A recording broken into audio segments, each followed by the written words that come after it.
Hello everyone, welcome back to my channel. I'm Leonardo66 here with another video about free-to-play. Now today I'll be talking about Spacelords.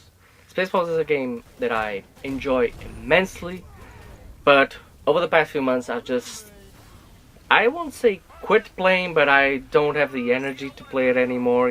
I kind of feel disappointed because I thought the game would be exploding by now, and it's not.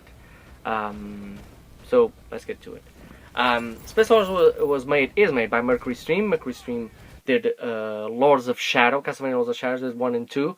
I played them both. They're amazing games. They have great aesthetic, great gameplay, great story. There's even a anime series of Castlevania on Netflix.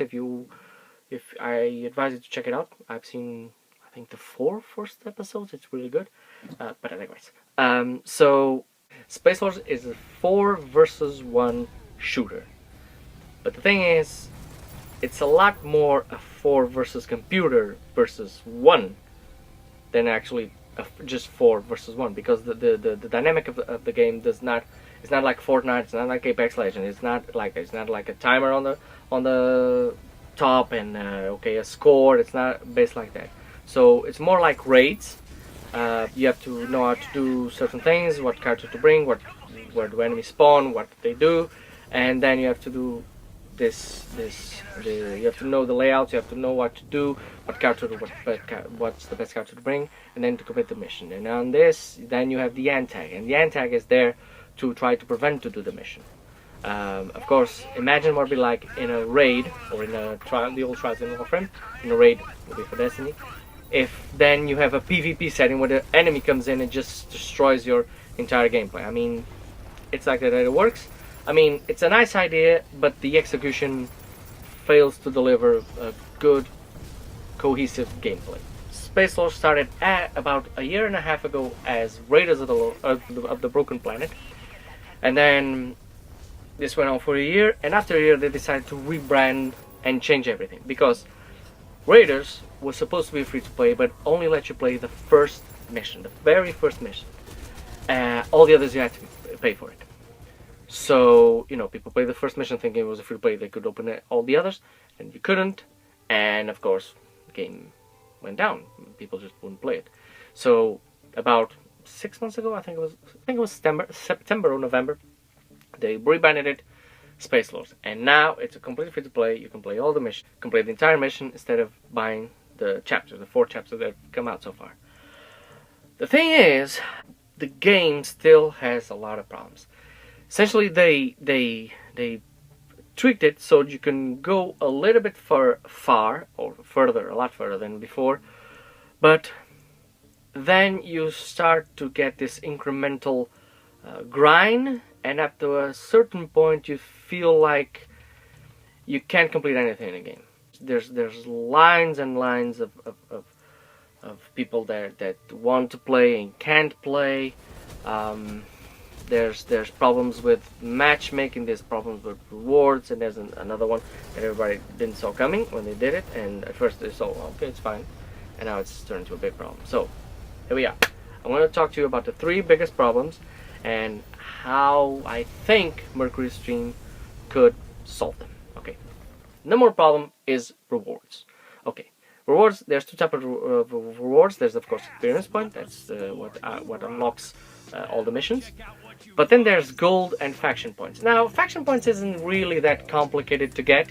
You get a decent amount for each mission, and faction points allows you to roll cards that you need to make your build.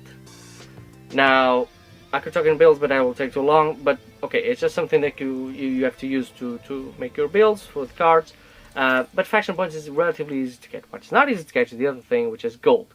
You need gold to buy characters, buy guns, build guns, and at first everything is very easy. But when you get to master rank, to your level being really high, which is level, I'm at level, I think 60 or 70. From there on, every character, every weapon that you build will cost, even a low rank weapon will cost 36,000 gold. A gold weapon will cost you 80,000 gold, and you can have characters for 180,000 gold. Now, 180,000 gold is a lot of gold. Considering that per mission you get about 2,000 gold. I get about 2,000. Some people might get more, some other people might get less, but I get about 2,000. It's around 2,000, 2,500 that people get, so it's very low. It's very low. Some missions take way too long, and you have no chance to make the rewards being higher, so the rewards are low. But just for completing the mission, you get about 2,000 gold, 2,000 faction points. Faction points, you don't need a lot to roll cards, but you need a lot of gold. So here's the thing. Rewards should be tweaked like this. Because the rewards for a raider, you get time, completion of the mission, and something else. You should also get another two. One would be enemies killed. For each enemy killed, you'll get like 50 gold.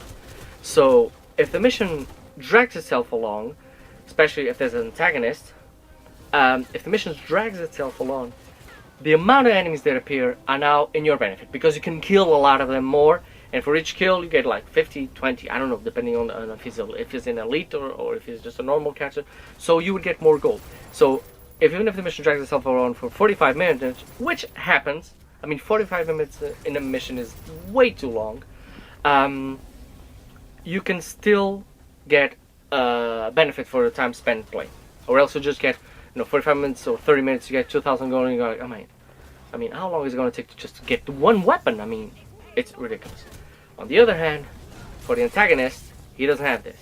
The antagonist has no problem with the mission running long because he gets more points for the mission running long. But at least that's what I sense from when I play it, and the more I drag it along the mission, the better rewards I get. I don't know exactly like this, but the antag could also get rewards for each raider he actually kills. For instance, if you got like, I don't know, 500 for each antagonist, for each raider, or maybe 200, I don't know. There had to be some kind of balance there, because there's a lot more enemies than there are raiders, and the antagonist has the advantage that he can just respawn a lot of times. So raiders will get by killing enemies, antag will kill by killing raiders. On another point is, the raiders don't get anything better because they have an antagonist on the mission. Okay, if the antagonist falls on the mission, the only thing they have is to stick with him. I mean, they're not getting better rewards because they complete the mission with an antag or without an antag. So if the mission already dragged itself alone, or if the antagonist drops in, it will drag even longer. Many people will just leave the mission and then get a 5-minute ban, which I think is ridiculous, but that's another subject. So what you should do, if you have an antag on a mission, you should also get points as a raider for killing the antag, because the antag will just keep spawning. That way you'll have an advantage when there's an antag. You might go, oh damn it, there's an antag on the mission, but you go like, if I kill him 2 or 3 times, I might get. If I kill him like 2 times, I'll get 1,000 gold. So, okay, I'll just stay in and just kill him. So then becomes a race. Okay, how many can the antag kill or slow it down, and then it becomes how much can you kill and kill the antag. But at the end, even if the mission gets longer, which it does, unfortunately, rewards go both ways. So everybody gets a lot of gold a lot faster. You can build weapons a lot faster. You can modify weapons a lot faster. You can get characters a lot faster. So this should be the main point in rewards. The second problem is MMR. Now MMR is matchmaking ranking, and the ranking is done just by wins and losses. Okay, from all I see, it's all done by wins and losses. You win, you go up 1 level. You lost, you go down 2 levels, or maybe 1, depending. As an attack, I think you go for each win you go up 2. If for each loss you go down 1. It works in reverse, because raiders, I mean, there's 4 against 1 when there's an attack. The problem is the mission is not set up by difficulty level. Okay, the mission is just there, and depending on how many people go in, for instance, I got a level 60, then another guy is level 20, then another guy is level 10, and another guy is level 2. So he averages it out, and he creates the difficulty of the mission. And after it does that, it tries to find an antag that fits that bill. So matchmaking just takes forever. I mean, on a good day, probably on the weekend, which is when more people are playing, it can go better, but it never goes 100% fine. Especially if you're playing, which I do play in Europe. I don't see a lot of people in the European server, And if I choose some particular missions, just one or two particular missions, I'll have to wait for a lot. Sometimes I wait 1 minute, two. Sometimes I wait for 5, 6, 10 minutes.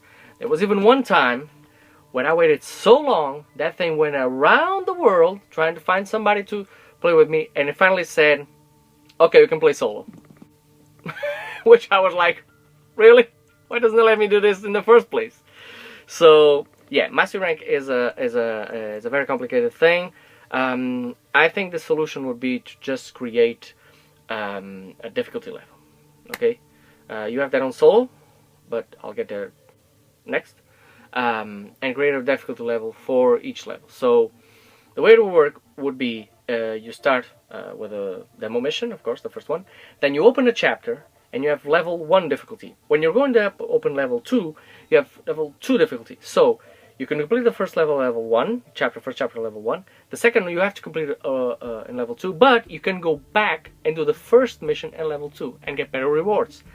So by difficulty level, you also get better rewards. Of course, there has to be something logical for.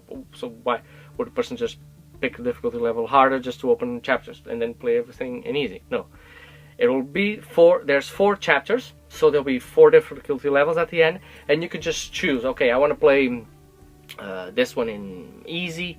I want to play this one in hard because it gets more points. There's of course then missions that reward you gold in different ways. You can choose to do them in easy, medium, or hard. If you have a good team, you can do them in hard. If you have a bad team, you can do it in easy because you just want to vent to it. But it will be easier to have just a difficulty setting than the level of the player, and then you could have what they have in Warframe, which is you begin the mission with your, you can be super powerful doing an easy mission, and then the AI finds other players to do the mission with you. But they're just in queue to do that particular mission. The mission's not getting harder or easier just because, oh, you're level 60 and a guy that comes behind you is level, I don't know, 675, so the mission's going to be super hard. No. He's doing an easy mission, so he's going to do an easy mission. That's it. So you get rewards faster, you can complete it faster, and you can just don't have this calculation of level of players, mid-difficult level, antagonists, and so on and so on and so on. This will lead also to another thing, which is you should be able to choose to play against an attack or not. This will directly affect the first thing I said, which is you might go, oh no, I don't want to play on attack. Yeah, but if you play against an attack and win, you get a lot more money because the attack will give you a lot more gold. So you'll be incentivized to play against the attack like that. If it just, I could play against the attack, but it will probably take me 30 missions because this mission is so hard. I'm gonna play it easy. Just get over it. I'll get, you'll get a lot less experience points, but you will feel rewarded. You will feel like, I did something today. I came into Spacelords, I did 3 or 4 missions, they were all easy, or maybe one of them was medium, one was easy, one was hard, but I feel like I completed something. Instead of what you get many times, for each 2 wins you get a loss, or for each 3 wins you have a mega loss, and MMR goes straight down. So yeah, you should have these things in consideration, which leads me to my third point, which is you should be able to play this game solo.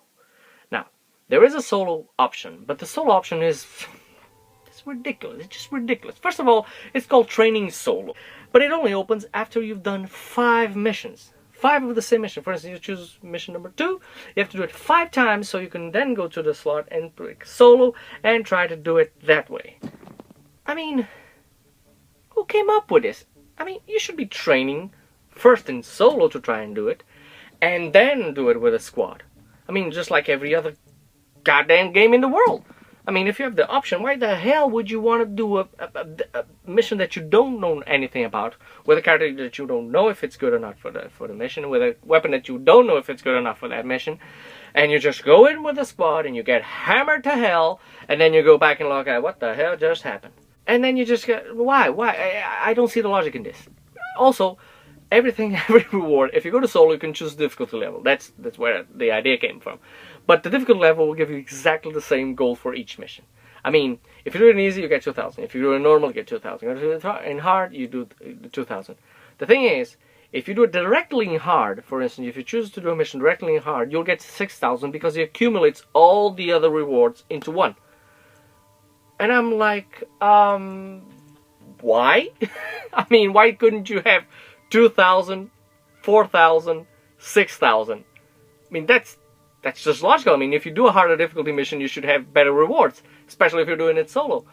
Also, well, another thing that I don't like, that nobody likes, and that's why people leave the game, if you do it solo, once you complete such a mission in easy, normal, hard, the mission will not reward you anything. And I mean anything. It will not give you faction points. It will not give you experience. It will not give you even freaking gold.